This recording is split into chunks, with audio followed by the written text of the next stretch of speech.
Alicia here with Behind the Sketchnote video number 2. In this series, I'm hoping to share a little bit of my old sketchnotes, both paper and pencil versions and digital versions, and give you a little insight on some of the thought behind what I sketched, as well as the content and the tools I used. So let's dive in. Okay, so this sketchnote is going to be based on a webinar I watched from Robert Kaplinski, math consultant, called 6 Counterintuitive Lessons Learned About Online Workshops. As you can see, this is a webinar I watched almost 6 years ago to the day, but I find that there are gems of information here that I use as principles for how I design learning opportunities for adults, which is something that I do pretty regularly now.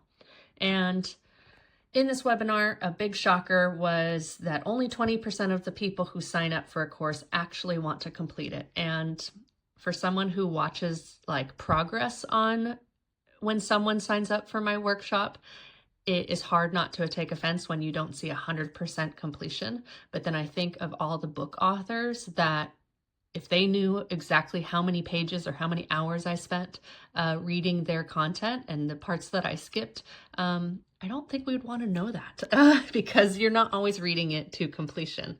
And so the message I want to share the most is this idea about designing for both novel and cookbook style.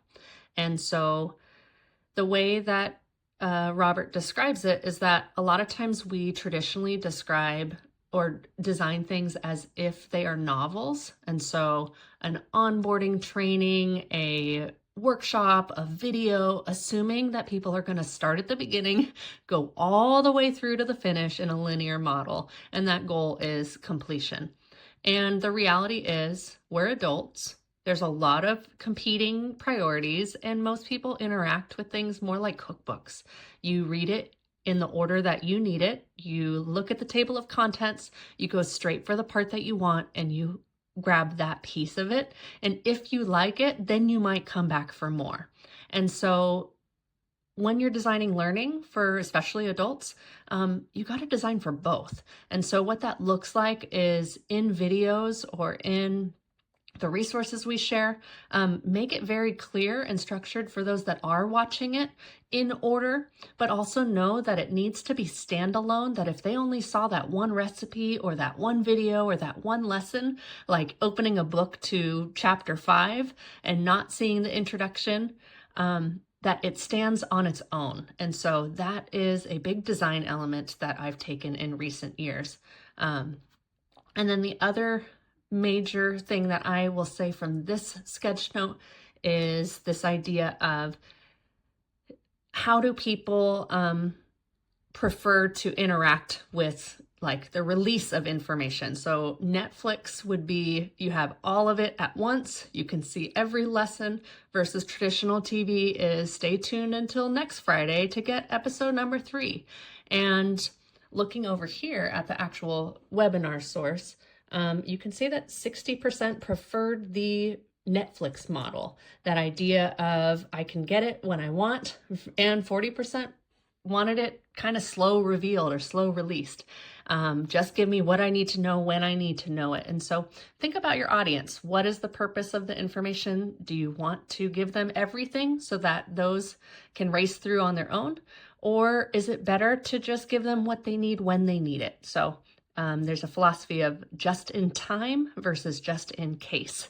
I'm going to give you everything just in case you need it, or I'm going to give it to you just in time. Stay tuned.